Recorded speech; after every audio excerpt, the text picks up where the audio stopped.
with these independent groups, was there any concern from yourself about like the legalities of these with your home country and things like this?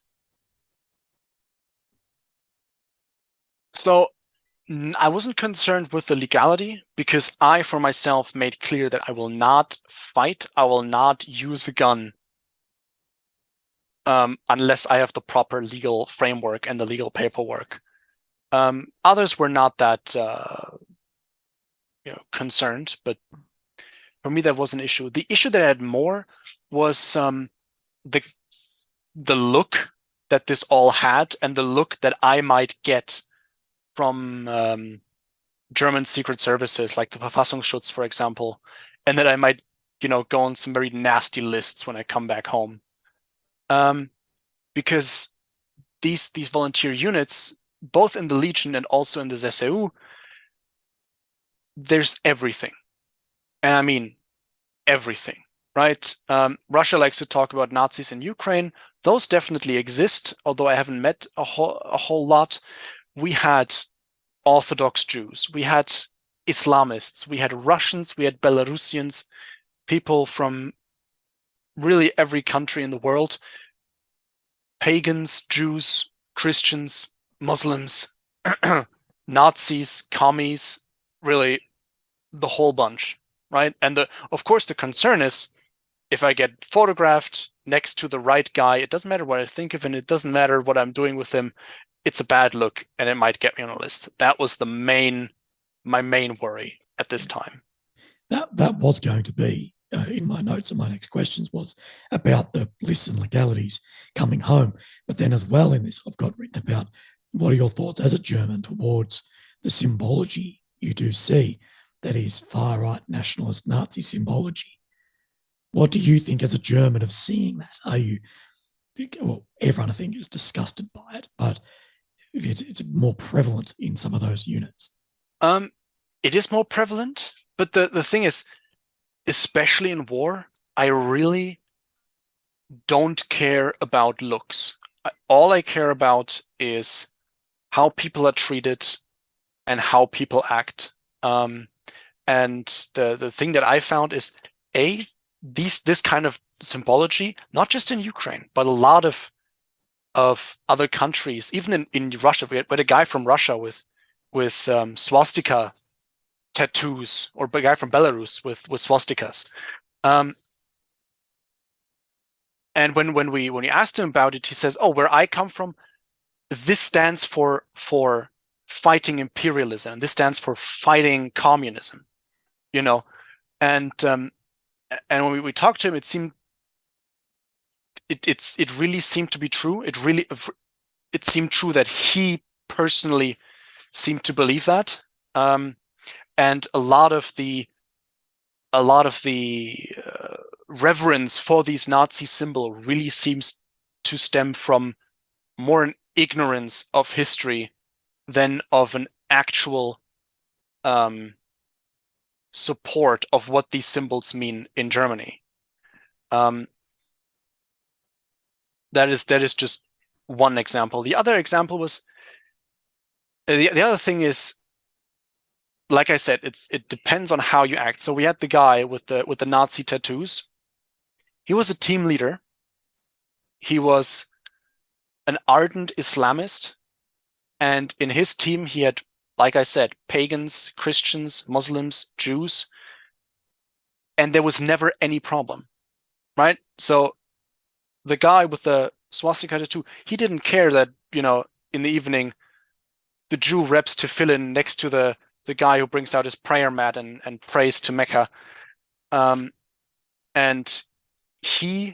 there was never any trouble with a guy like this.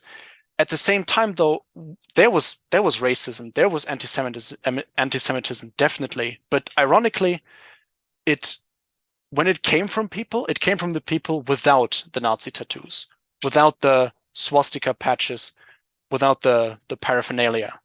You know what I mean? Yeah. What about this being like Bandera being held in high regard?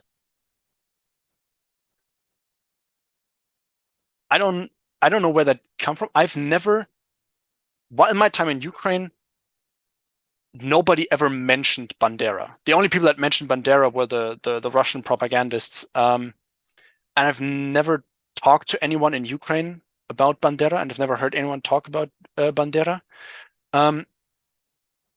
I know now that there is this exact same problem, this kind of ignorance of history, and that there's people in Ukraine who revere Bandera as this Ukrainian freedom fighter that just either simply really don't know or brush aside the horrible things that his unit actually did in the 30s and 20s. Yes, yes. So once you got that official military, say, I guess, permission paperwork to go through, and you mentioned there that there was a guy who was unofficial but had all these contacts.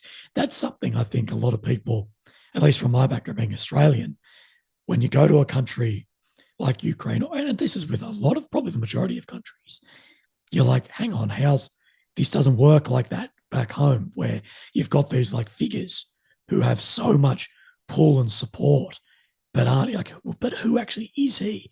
It's like, oh no, but he knows the chief of police and the army and this and that.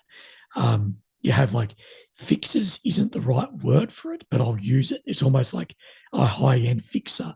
It's very interesting. Where did you then go as like your first period of like combat missions with that unit, and how did that differ from what you initially saw at the Legion?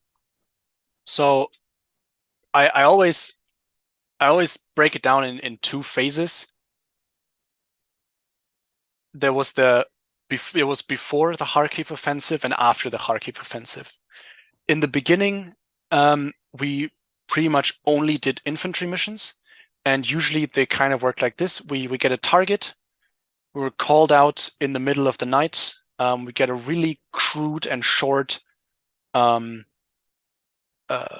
briefing, that's even shorter and cruder for us non-Russian speakers, just broken down in some broken English. And the target was usually like a tree line or some hangars or some like the edge of a village or a water plant.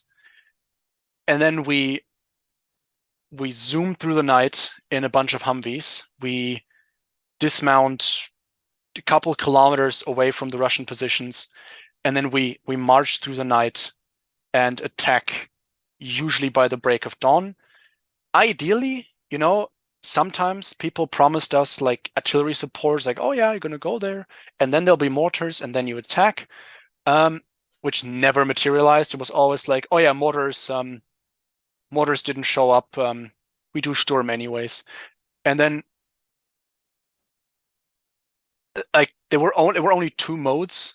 Either intelligence was incorrect and there were no Russians there, or intelligence was incorrect and instead of like 15 separatists, we were fighting 150 VDV and everything went to shit. It's really a miracle how few of us died, and we had a lot of close calls. That particular mission with the VDV, we're supposed to take a village. We were around roughly 40, 45 people, and we attacked not knowing the enemy's number.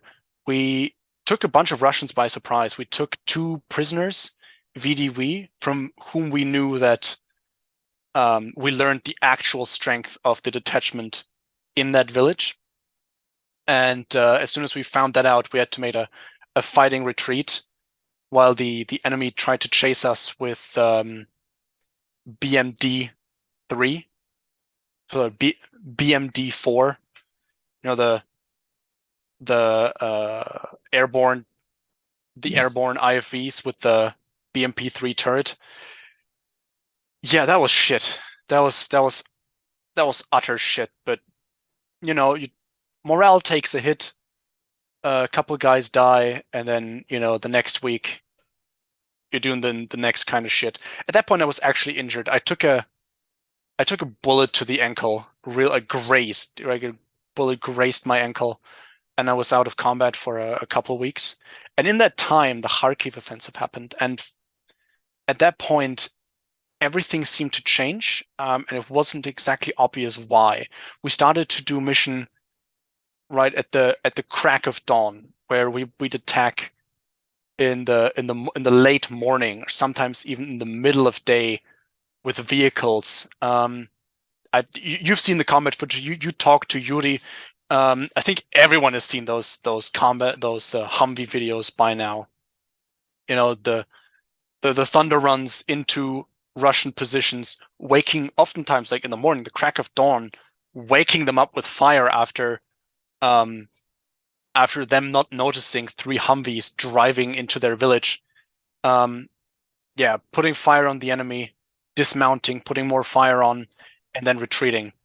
At that point, we barely tried to actually take positions. We barely actually tried to hold positions, because the problem really was never killing the Russians. The problem was never dislodging the Russians from positions. The problem was all the time that we went there and we drove the Russians out of the positions. We, sometimes without casualties. We cleared a trench, killed a lot of Russians, took a lot of prisoners. We took the trench, but then we had to sit in the Russian trench under artillery fire for a day or two until we had to pull out. So oftentimes what we did was merely go there, do reconnaissance by fire, hopefully take out some orcs, and then bolt. So that was the main sort of mission that we did.